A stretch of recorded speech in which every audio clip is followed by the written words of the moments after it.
What is one thing that highly successful people do every day that helps them achieve greatness? Execute. Execute on the things that they say they wanted to get done. Not what you want me to get done, my mother wants me to get done, my coach wants me to, but the things that I really feel like if I do these things, I'm going to be successful. Execute on the things that you said you were going to execute on. But how do people get good at that? So the first thing you got to do is you got to get out of your feelings. Like for me, these are great people who could blow up, like who could be successful, whatever they touch. But something happened that day. You know, you woke up, got into it with your spouse or your kids called with something that was going on, or you were sick. Like there are a group of people that feel like it's okay not to execute because I'm not feeling okay, because today is not a good day, because all the stars didn't line up. And at the end of the day, none of that matters. Like to have a good day is great, but just because you have a good day, you still got to execute. And so I think for most people, they go wrong because they think it's a feeling when execution is a fact. Is part of why you do that helping people find purpose and having that spark of belief that somebody else believes in them? Yeah, but a part of that is feeling this, I owe pastor and I owe all the people that sort of helped me to get from where I was to where I am now. And I owe them that tough love, you know? And I owe it to them to believe in themselves and to see that, like, I owe it to myself to recreate that moment between me and him with as many people as I can, as often as I can, because he said to me, listen to me, there's absolutely nothing you can do for me but pay it forward. Who the people who didn't owe me anything. Now, again, I don't know this to be a fact, but I do believe that there are people who believe that I have value because of where I am. You're talking about people who, at my lowest point, that believed in me in the way somebody today would believe in me based on what I do when I hadn't done anything. And so I'm like, wow, that's rare. People don't necessarily do that. And I just felt I'm obligated to do that to as many people as I possibly can. And that's what I wake up. Like I wake up every day with this, all right, I'm gonna win a Nobel Prize. And it's not about the Nobel Prize, it's not about Norway.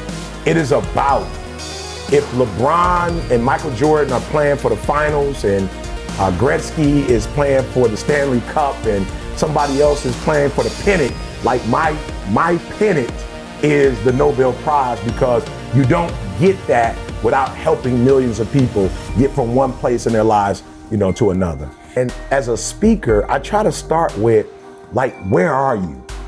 So if you're in poverty, it's like, okay, I gotta show you wealth.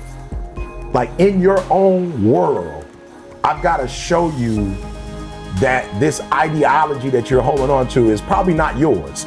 You know, I tell people all the time, when I grew up, you know, it was no college. Why didn't I want to go to college? I was in Detroit. In Detroit, you could make $25 an hour working for Ford, GM or Chrysler. So when you were a kid growing up in Detroit, like the goal, the apex is, I got a job at Ford Motor Company. I've got salary, I've got insurance, I've got health benefits, 401k, like I've got a career. And so for you growing up in Detroit, you see Ford, the bigger buildings are GM, you see Chrysler, Iacocca, like you see him on magazines and books, and he's on the New York Times bestsellers list, and it's like, whoa, GM, Chrysler. And so what I do is I figure out where you are, and I dare you to come out of where you are to, if nobody ever influenced you, where would you want to be? Like, what do you want? What do you want to do? Not what they want you to do. If you could dream, like, what would your best life look like for you? If you didn't have to impress your mom or your dad, you didn't have to go to college because your parents went to college, like, what would you really do? And then if they can tell me, which most people can, some people are so dark that they don't even know what light would look like. But more often than not, a kid would tell me NBA. I said, no, don't, okay, the NBA is over. Where do you live? Where do you live? Are you married? Do you have children? And if I can figure out where you want to go, at that point, then I can snatch your current reality and help you to build a new reality to help you to get where you go. Now, I tell this to people all the time. I just wanted a career. I never even heard the word billionaire before. I never heard anybody say the word. I didn't even know what that meant. And one day I was in the room with Dan Gilbert and Warren Buffett. Damn. And I was like, whoa, God, why am I here? Like, I'm not a billionaire. Like, I'm not, like, what would I be in this, like, what did they call me for? Why did they invite me into this room? And I started doing my homework. Who else is in the, went back. I thought I was, a detective. I'm trying to figure out, okay, who else is in the room? Why are they in the room? What's their network? And then one day it hit me. You're in the room because you're going to be this one day. So everything you heard, you didn't hear it just to hear it, just to be like you heard it because you can do real estate. Like venture capital, you can do that. These are all humans in this room. So for me, I was taken into a reality that I didn't know exists. And Jamal says it best. Your level of exposure often determines your level of success. So I was exposed to billionaires. So what I try to get kids to do is say, look, I want to expose you.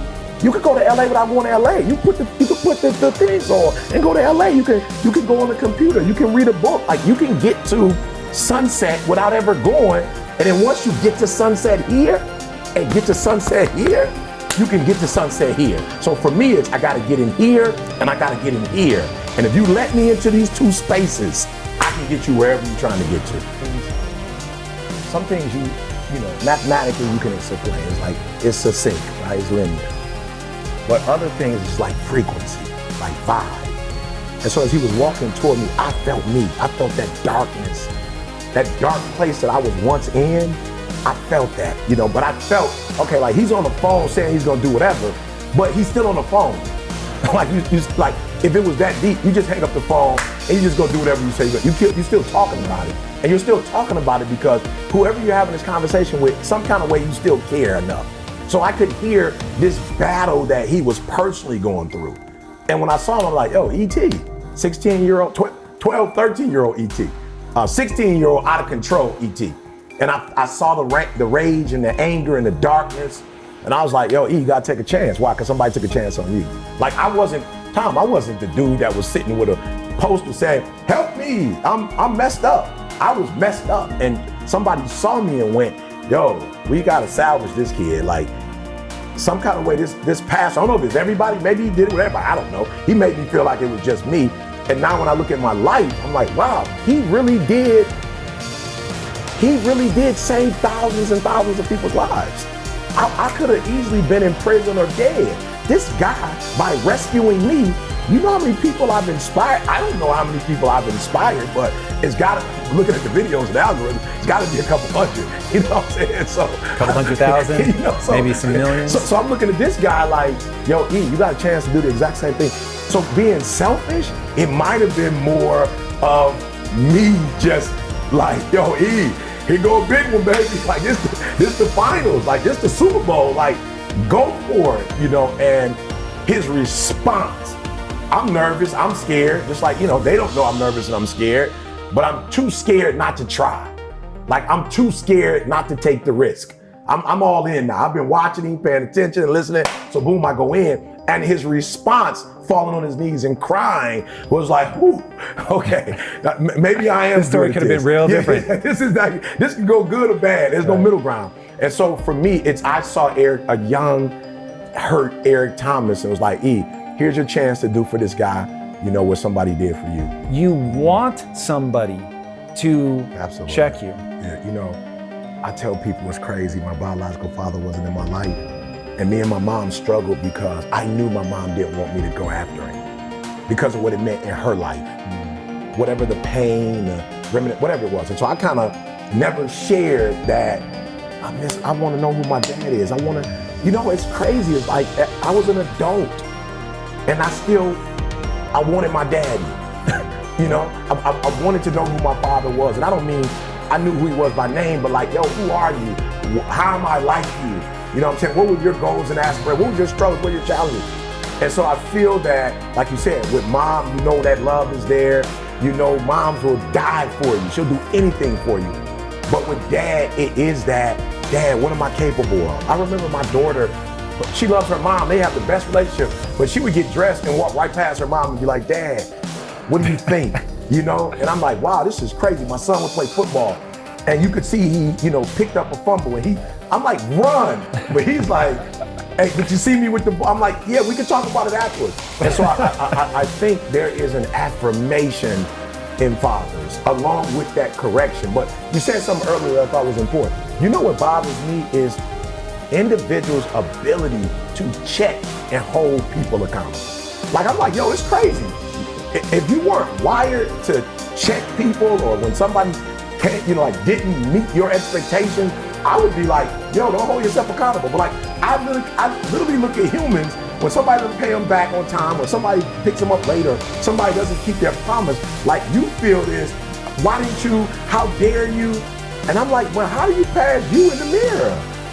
Like, yo, I'm not mad that you held him accountable, but how can you hold another human that responsible, but you don't hold yourself responsible? Like, how is that possible? Like, somebody doesn't do what you think they should do, and you go off, but then you give you a pass. Like, you don't go off on you. I'm like, yo, if you go off on my man, that's cool. But when are you gonna go in the mirror and check yourself? Like, why are you giving yourself a pass? Why are you giving yourself an out? That same energy you have to let others know about themselves, you cussed my man out. He didn't, whatever it was he was supposed to do, he didn't do. He almost ran into your car. Like, you cussed my man out. Like, you went off. But then you didn't finish school, or you didn't write the book, or you didn't do the album, or you didn't go back to school, or you told yourself you was gonna lose weight, and you just let yourself off the hook. Like, well, you didn't do it for you. I'm saying, no, do me a favor. With that same energy you use to hold somebody else accountable, hold yourself accountable. Because here's the deal. You hold me accountable and I change, how do you benefit from that? Like, how do you benefit from getting on me and making me make adjustments and corrections? You don't benefit from that. You don't get the money that I make when my business blows up, or when I get my degree. And I've seen people get on me, Eric, you need to finish school. I'm like, bet, but you got some stuff that you need to overcome. I literally listened to you. You got on me and you checked me about not finishing what I started. Okay, well, I finished what I started. But you still haven't checked you about some of the character defects you have. So that's why I get a little taken back, because I'm saying, use that same energy you use on others. I'm not saying don't hold people accountable, but I'm saying use that same energy on yourself.